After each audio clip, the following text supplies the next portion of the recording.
What's up, people? Alex from ASC. It's Snap on Tuesday, third one on the trot. We are on the Steadicam. Got some bits and bobs to talk about this week. Some good stuff, some bad stuff. Can I just say, firstly, from time to time, it is quite hard. I don't know whether you've ever tried it. When you pick up a camera and just start talking, sometimes you get things wrong. Sometimes you say the thing you don't mean, but you kind of gloss over it because, you know, you're just talking, you're just doing. So the few comments that I have, I do love your input and I do love your, you know, the banter or the chats that we have. But if I mention something wrong, or I get, you know, something, not necessarily something wrong, but something that I would call like a pillar drill. That's how I call a pillar drill. That's what it is to me. If you call it a drill press, that's your choice. Tomato, tomato. Let's not get into the whole, you know, oh, hang on, my dear, somebody said something on the internet and they're wrong, I've got to say something. Let's just chill out, okay? It doesn't matter. Talking on camera is harder than it seems. I don't use any studio software. I know, amazing, right? Videos are top notch all the time. I don't use any editing software. I literally go one hit, one take. You take me as I am. Sometimes I get things right, sometimes I get things wrong, but I don't need bringing up on it. If you are just going to sit and troll the internet for wrong comments and somebody saying the wrong thing when they mean something else, then frankly, I'm going to say this to you: open the door, go outside, see the world, do something different, because frankly you're wasting your life. Okay, right, let's just get that off my chest and let's crack on with the video. So, Snap on Tuesday. Couple of bits to talk about. Firstly, my old torch from Jody. I had this one, but obviously the one with the bigger handle with the magnet at the bottom. Old school style USB charger. They are phasing these out. They're going to go to the C's because you can put the plug in either way up and you're not going to wreck the charger if you try and force it in the wrong way. One of my torches went away for exchange. He didn't have any on the van. He was going to order me one, but he came in this morning with some new bits and bobs, and rather than waiting, he just took some of the money from the old torch and obviously put it towards a new one. So I've got this bad boy. USB-C, 3 magnets, one at the bottom, 2 on the top, or 2 on the side, and a hook. And it's flexible, so you can move it in different locations. As well as that, torch on the top, kind of cool. Torch on the back, I'm not going to blind you, but also if you press and hold it, you see you can dim it in and out as well, which is quite nice. So you can kind of make your batteries last longer and have, you know, a useful bit of kit as well. So that's kind of cool.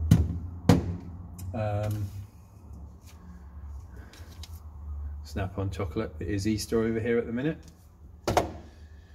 Little present from Jody. My windscreen tool that I use for kind of cleaning areas for dash cameras and stuff like that. I'm about to do one in the Chaser. I'm going to put a camera back in the Chaser. I use these things a lot, and obviously a sharp blade not to cut windscreens and damage them and scratch them is ideal. So I bought a multi-pack of autofocus, rewind.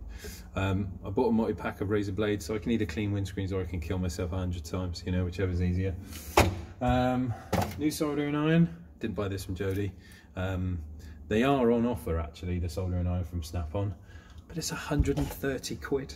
All right, you get a plastic welding kit, but it's £130 soldering iron. It's a year's warranty. I go through these things pretty damn quick because I use them all the time, every day at least. Jody did say to me that they come with a year's warranty. That doesn't really help me because it's £130 soldering iron, whereas these ones, they're still made by the same people. This is, if I remember correctly, I think it's an Amsol one. Is it? Yes, it is, yeah. But I go through them fast, and I can't justify, as much as I love Snap-on equipment, I can't justify £130 on a soldering iron. It's just ridiculous. He did give me a present. Oh, box news. The box is on order still. So we're just waiting for that to come. He did give me a selection of cups, which was quite nice of him, so I'll show you these. There's a little Ford, I think it's a Ford. Possibly, could be a Ford. Maybe not, but does it matter? No. Step away from the keyboard. Yes, you always see it. So this one's got, yeah, a little Route 66 and a car of some description. Next. And now snap-on cup. Little skeleton with a gear select on his head. That's kind of cool. This one, snap-on bucket list. And some with choppers and stuff on. Kind of nice. Yeah, I'm not going to use those. They'll just be for show. I think I might build another display cabinet like these ones that I've got the trophy and stuff in, and I might just chunk all my snap-on, chuck all my snap-on stuff in the cabinet out the way, just to keep it nice. What else we got to talk about? I've got something in the shop today which is kind of a bit, I know I do get a few American guys on here, so you'll probably like this one.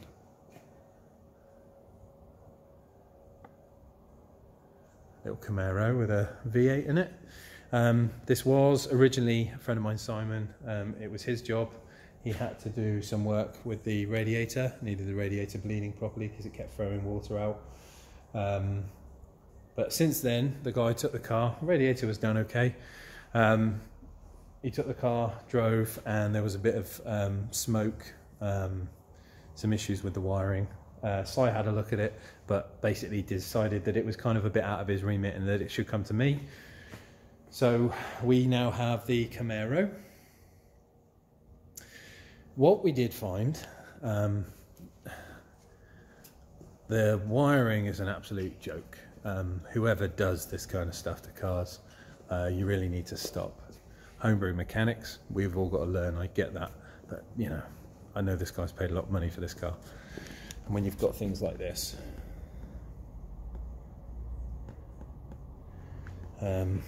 it's literally, it's like everywhere. Every 6 inches there's a wire problem. I've already cut so much out of it, trying to salvage what we could. I think this is a 72 or 73. I think it's a 72. I'll just show you underneath here because this is even better. So let me just see that I can see. Here we go. So we've got the fuse box up there. So we've got like 5 amp cable running into a 60 amp fuse because they've blown out the bottle fuse and can't replace it. Another 15 amp fuse there. Everything is basically bare terminals, bare spade connections. Nothing is covered. So anytime this feels like touching out, it can kind of bypass the fuse and short everything out. All of this wiring, nothing is done properly. It's an absolute pigsty. So I'm going to do my damnedest to sort this out. What I did say to him originally was that we'd have a look and see if we could, you know, fix it and sort it out. But to be fair, I found a, God, what were they called? The Camaro, I don't know. It was a Camaro group online, and what they basically offer is a kind of redo of a wiring kit. So all the plugs, all the cabling and everything. So you can basically just strip out your old 70s wiring and redo the car from scratch, which is what we're going to do. So I said to the guy, you could pay us a fortune, we'll go through everything and strip it out, or we can just buy a bought-in loom, rip the old one out, put it in, and then kind of English eyes it again, so the indicators, marker lights, things like that work as normal, but do it in such a fashion that it's proper. Even the, what did I do with the key? He says, I did have the key somewhere. No, it is. The, sorry, did I just spin you too fast? The, you'll like this. Which one is he? Too many keys as well. Right up to locks with just one key. There we go. So in the trunk. Yes, the trunk, not the frunk. The wiring in here. Stuff for the indicators. And the bulbs for the indicators, they've just kind of, you know, they're not even, oh sorry, there we go. They're not even fixed in. They're just, you know, it's just a complete bodge.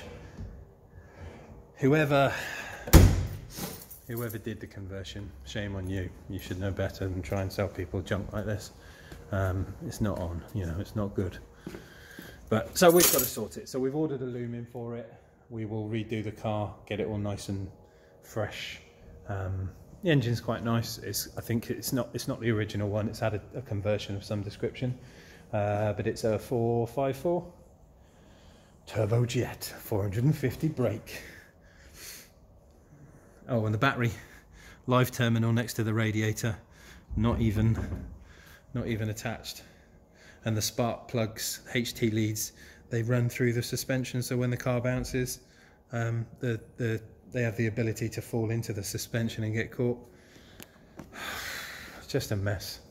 Nice car, not my kind of thing. I'm a corner guy, I'm not a straight line dude, but it's, you know, it's not a cheap vehicle, and when you get stuff like this just completely hatched, it's, yeah, I feel for the guy. You know, he's spent money with somebody who's just basically pulled his pants down.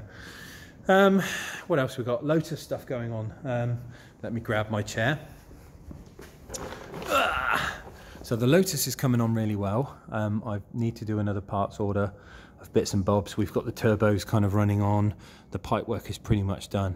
I've started putting in like the air system. So we've got, these are the sort of compression side into the plenum. All the water lines, the oil lines are running. I've just started doing the silicone hoses, all Samco, because obviously the heat is better with these things. I'll show you a little trick with this in a minute. But as you notice, one turbo kind of sits on the inside of the engine, one turbo sits on the outside of the engine. This is definitely the easier to work on. Back round this way. So again, silicone hose, running the compressed air into the plenum. Some people may ask what these are. These are cam shaft locking tools. How this basically works is, prepare for this one, kids. It's a bit of a crazy one. Right, intermediate shaft, crankshaft, obviously pulley, and then you've got your auxiliary belt and stuff. We'll just gloss over this for a minute. So how this engine basically works, if you don't already know, crankshaft here, inside the engine, in this section here, is a timing chain. This basically runs to the intermediate shaft. So there's a cog inside the engine in this oil front plate that they call it. The oil pump and everything else is in there. This is basically the intermediate shaft, which is going to have the two cam belts on them. So you can see cam belt 1, cam belt 2, and then obviously one cam belt runs up and over here, another cam belt runs up and over there. Now, really good design. On some of the older cars, you get a cam belt that basically will run the entire length of the engine from back to, you know, start to finish.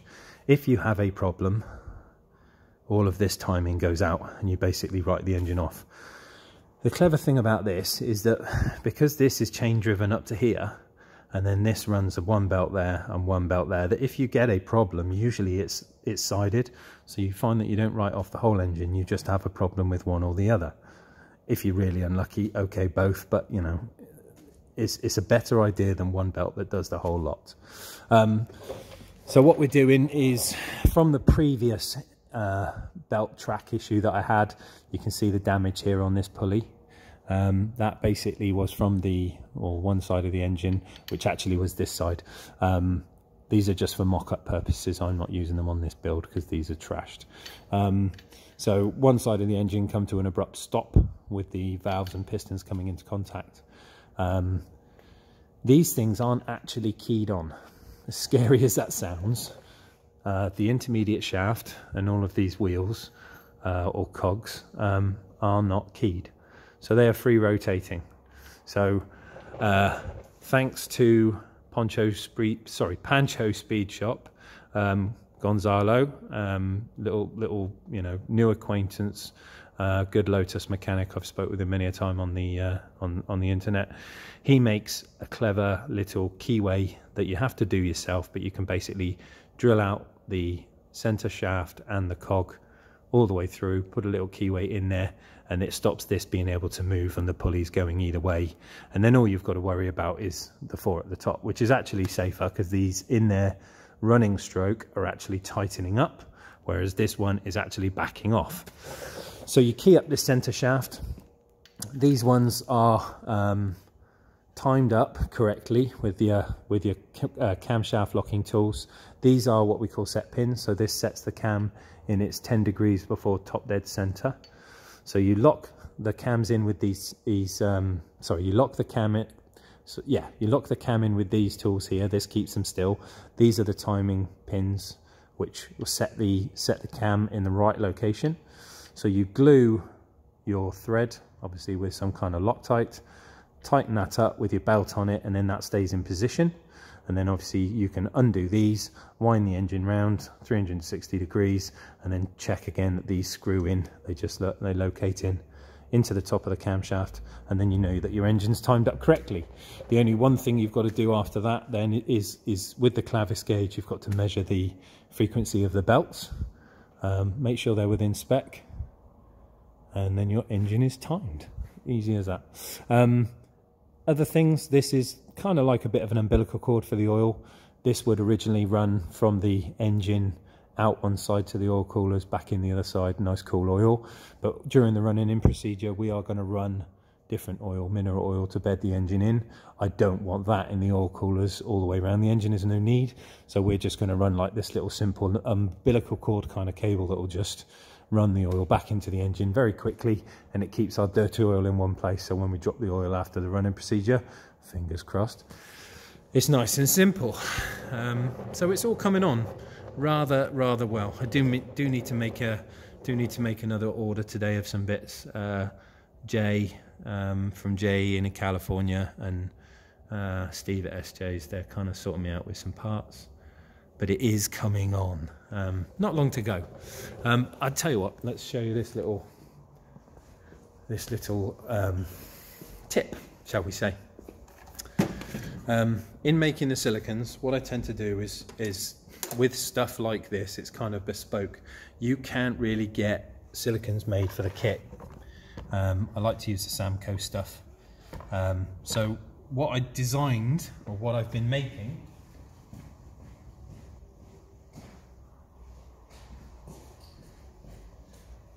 is if you get a silicone hose like this, and you find you want to get, you know, one smooth edge, a nice smooth edge, with or without the fluff.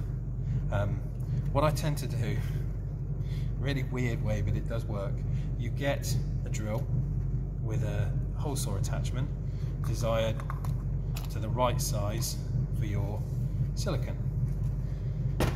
Right, get it in the right location so it's kind of pinned where you want it. It's going to be difficult for me to show you this. Let me just see if I can lift you up slightly.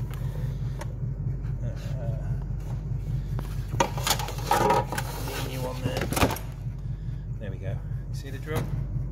So what you're basically doing is, as you spin the drill up, you can adjust.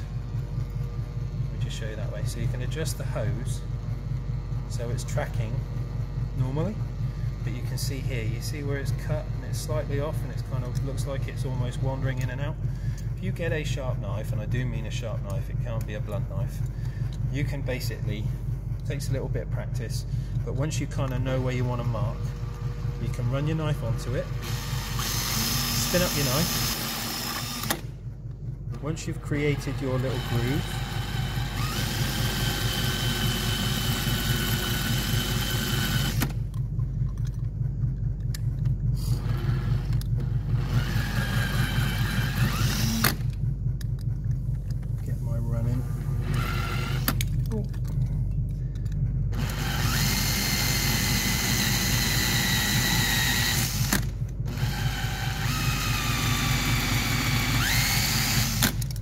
slipping.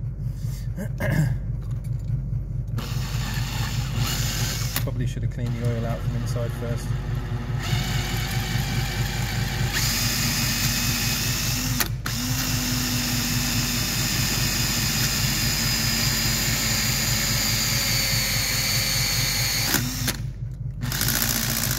Right, there we go. So what you end up with, like this, is a really decent flat cut. See that? Look at the silicone, how perfect is that? So rather than all this bumpy wavy stuff, you get a lovely flat curve, and your pipe, now look, oh, there you go, dead flat. So it's kind of a nice easy way, just pick you up, nice easy way of getting a proper terminated pipe without, you see that, without it kind of being all to cock. And then what I tend to do is I cauterize it. So what you don't want is all this fluff. Get me a little snap-on heat gun, and then you just basically run around the silicone. You won't burn the silicone with this, but what you do is you basically burn off all the little strands, and then you end up with a perfectly flat pipe with all the bits and bobs inside and no stress. What I will say is, once you've done this and you've got both sides equal and it's cut perfect how you want it, do take time to clean them. The last thing you want is silicone around your engine. So if it's an oil feed, obviously you can just see the silicone dust. Don't leave that in your engine. It's not gonna do you any favors. So that's basically a little trick with a drill, that once you get it kind of in the right location, you can make a really nice end to your pipe for your engine. I do have other cutting tools. Let me just show you my other pipe cutter. So I do have this one. This is great, but it tends to work on smaller pipes, so it's good as long as you're not cutting bigger than the kind of radius of the just pop that there a second. So for example, this smaller ID pipe, now this is kind of magic for littler stuff. You get a nice clean edge. There you go, see? But the problem you've got is if you are cutting bigger pipe, like the intercooler pipe, it doesn't work. But that kind of tool with a hole saw, the tip with a hole saw, it's kind of cool. It takes a little while to get used to. You saw me scumming around on the top of it, or skimming around on the top of it at first. But once you've got the hang of it, it's difficult to do on camera. Once you've got the hang of it, it does actually work quite well. Just need some hole saws and you get some nice flat edges. All right, so I think that's enough for today. What are we on, 22 minutes, 23 minutes? Jesus. So yeah, that's Snap on Tuesday through tips and tricks with the cars, some American muscle, some Lotus beef. It's all V8 in here. Bye guys, have a good Tuesday, see you soon.